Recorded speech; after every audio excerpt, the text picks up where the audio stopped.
When a hurricane approaches the coastline, traffic heading north can quickly become heavy. And even though emergency officials urge people to leave early, some still wait until the very last minute. Don't be that person, putting yourself and your loved ones at risk. Secure your home before you leave. Bring in or tie down loose outdoor items and make a plan for your pets. And if you're bringing them with you, pack enough food and water for them. Have a go bag ready with medications and supplies to last you at least 3 days. And don't wait to fill up your vehicle with gasoline early. In an evacuation, you need to be ready for anything. You know, you're going to find yourself without.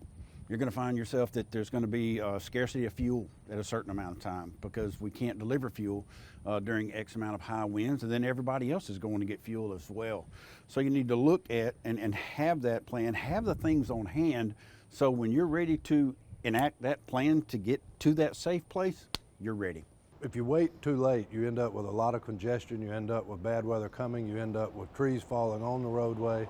All of this thing, you end up with gasoline, people filling up at the pumps, and your inability to stop and to fuel up. So everybody that waits to the last minute, they all end up in this big wad that doesn't allow anybody to really deal with things in the manner in which you would hope. If you do have to evacuate, it's also a good idea to unplug unnecessary electrical equipment before you leave. Leave a note inside your home letting others know where you've gone. And don't forget, check on elderly family members and friends and neighbors. Make sure they're safe and prepared. For more information on how to get ready, visit the MEMA website or download our mobile app.